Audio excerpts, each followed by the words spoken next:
Kalian pernah kepikiran nggak sih, genangan air di jalan abis hujan, kok besoknya bisa hilang gitu aja?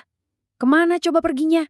Nah, hari ini kita bakal jadi detektif bareng-bareng buat mecahin misteri besar ini. Yuk, mulai. Oke, kita langsung ke TKP nih. Desa Sukamaju. Situasinya gawat. Bayangin, sumur-sumur yang jadi sumber air buat warga tiba-tiba kering kerontang. Anehnya lagi, desa ini tuh baru aja diguyur hujan deras. Loh, terus airnya kemana? Nah, ini dia teka-teki besar yang harus kita pecahkan. Siap tim detektif? Ayo kita mulai investigasinya. Kita bakal kumpulin semua petunjuk buat mengungkap apa yang sebenarnya terjadi sama air di Sukamaju. Langsung aja. Oke, petunjuk pertama kita ini soal aksi menghilang. Sesuatu yang sebenarnya terjadi tiap hari di sekitar kita. Tapi mungkin kita nggak sadar aja. Coba deh, pikirin hal sepele. Jemur baju. Kita gantung baju basah di luar, kena panas matahari, beberapa jam kemudian kering. Ajaib kan, airnya hilang gitu aja. Tapi apa beneran hilang? Jawabannya, enggak. Airnya cuma berubah wujud. Nah, aksi menghilang ini ada nama kerennya loh, namanya evaporasi.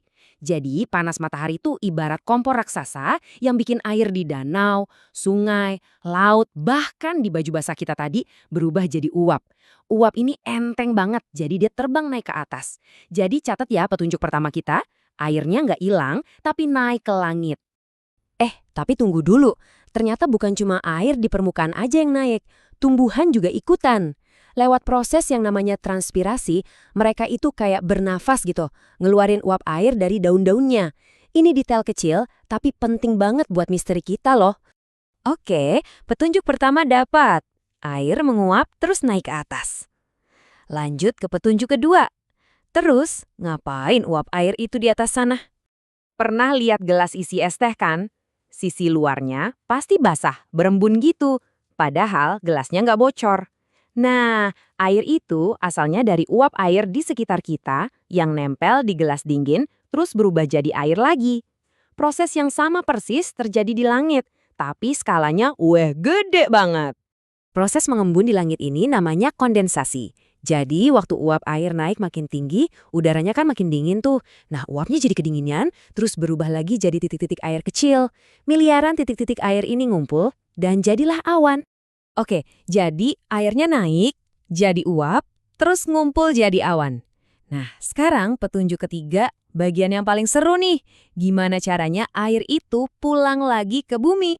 Coba bayangin, awan itu kayak spons gede di langit. Dia nyerap terus uap air sampai akhirnya kenyang banget, penuh dan berat. Sama kayak spons gasah kalau kita pereskan, akhirnya awan itu udah nggak kuat nampung lagi dan airnya tumpah deh. Nah, perjalanan pulang, air ini namanya presipitasi.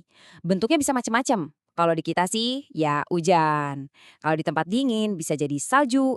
Intinya, inilah cara air balik lagi ke bumi.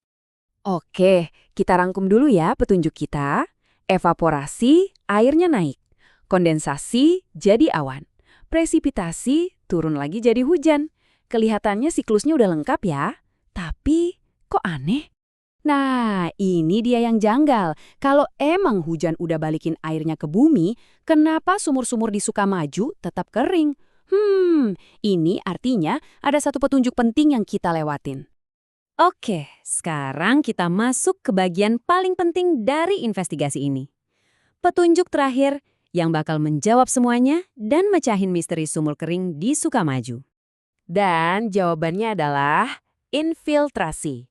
Ini dia proses yang sering banget kita lupain.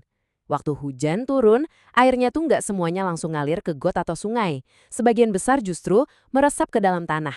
Iya, tanah kita itu kayak spons raksasa yang nyerap air. Nah, di sini kita bisa lihat gambaran lengkapnya. Hujan turun, airnya meresap ke dalam tanah lewat proses infiltrasi tadi, terus ngisi kantong-kantong air raksasa di bawah tanah.